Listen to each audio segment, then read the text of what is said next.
In this video, we're going to explore all of the new Jurassic World Rebirth promos, teasers, TV spots, premiere highlights, activations. There's a lot to get to, including a great Kodak featurette, so let's dive right on in. Where did we find this guy? There are like chicken lizards in the back. Starting off, we have a good look at the new winged Mutodon, Rebirth's new hybrid dino.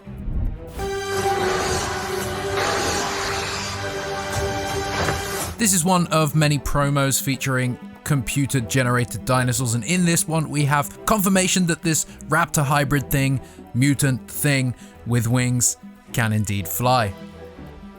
Kodak released a new featurette that focuses on the process of shooting on film, and in that video we get some lovely new shots from the movie showing Gareth's and of course John Matheson's cinematic eye. Jurassic World Rebirth, directed by Gareth Edwards and lensed by John Matheson, was shot on Kodak Vision 3 5219 and 5203 35mm and processed at Kodak's film lab in London. Rolling! All the films I grew up loving were like shot on Kodak, so I fought really hard that we shot this on Kodak with Panavision lenses.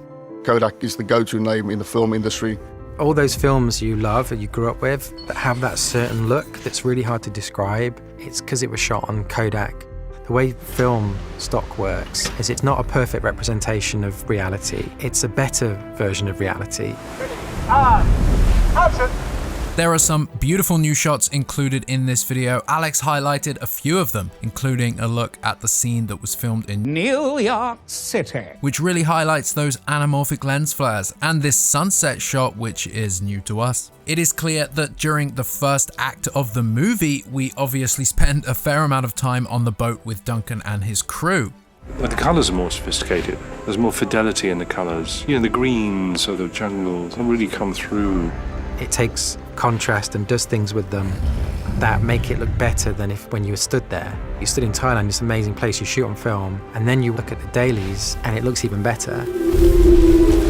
The locations that were chosen for Rebirth really do push the visuals and allow for that texture to come through on the film stock. Shooting in real locations with real sunlight, the Thailand stuff especially, it's all looking fantastic. We get more shots from the Titanosaurus scene, as well as visual effects supervisor David Vickery talking about how they accounted for the anamorphic lenses when it came to the CGI dinosaurs. The original Jurassic Park was not shot with anamorphic lenses, and I believe this was a conscious choice back then due to the height of the dinosaurs, you know, being very tall vertically. You need a bit more room to fit these giant creatures in, but also anamorphic lenses are known for a fair bit of edge distortion to the edges of the frame. Back in the early 90s, digital visual effects were a fairly new thing, so avoiding frame distortion in your image means a slightly easier workflow for the visual effects work back then, which was of course very pioneering for the industry. Anyway, visual effects have come a very long way since then, and David tells us about that workflow. Having the film stock and the film veneer and grain and these really beautiful wide anamorphic distorted lenses to work with has been really beautiful. It's something to help us bed the visual effects and the creatures into. How much bowing and distortion and stretching of the image happens towards the edge, all sorts of chromatic aberration that happens to the highlights, and make sure that when we add digital elements into the frame that we can sample that and put it all back on. I honestly loved this video. Go check out the full video over at the Jurassic World Twitter, or better yet on Kodak's YouTube. So let's talk about that new Jeep commercial. I'm sure many of you have seen this and it's been making the rounds. Jeep have been longtime partners with the Jurassic franchise, as you will very much know. I'm in a gas-powered Jeep. You'll remember the T-Rex chase with Ian Malcolm for one of the World movies. That partnership is continuing, and Jeep released this new Rebirth tie-in ad, and we get new looks at some of the new dinosaurs, including the Velociraptor. Human subject required. Let's move on to the Jurassic Trail reader test. Wait, what test?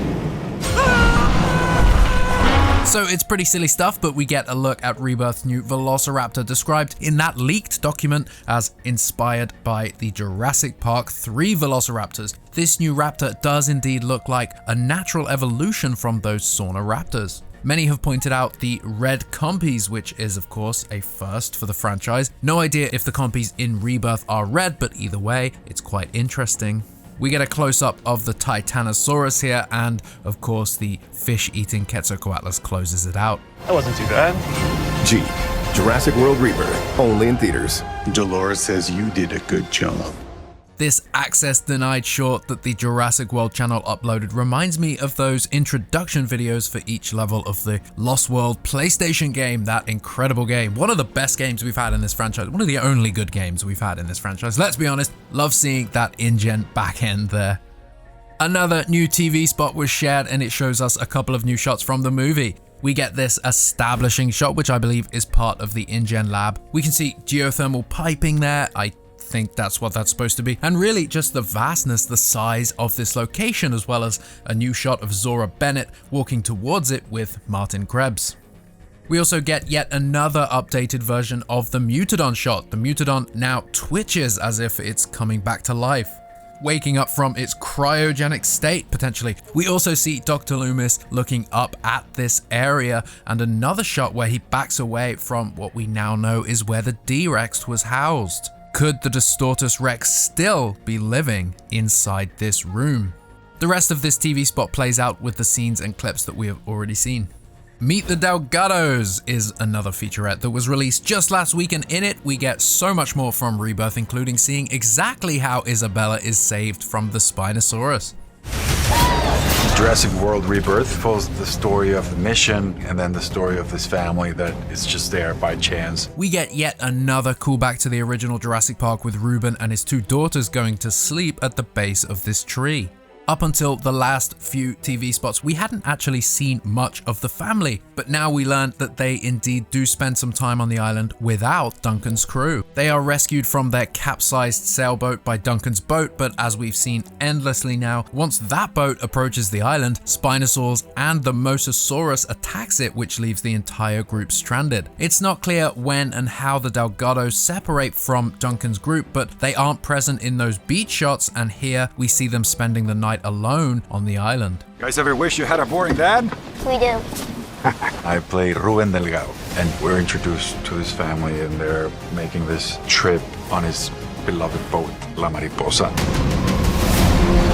So they really are spoiling the movie now. We get a proper introduction of the sailboat, the family's purpose in this story, or at least their reason for being here, and we see the Mosasaurus attack them. We also see this capsizing being filmed in Malta.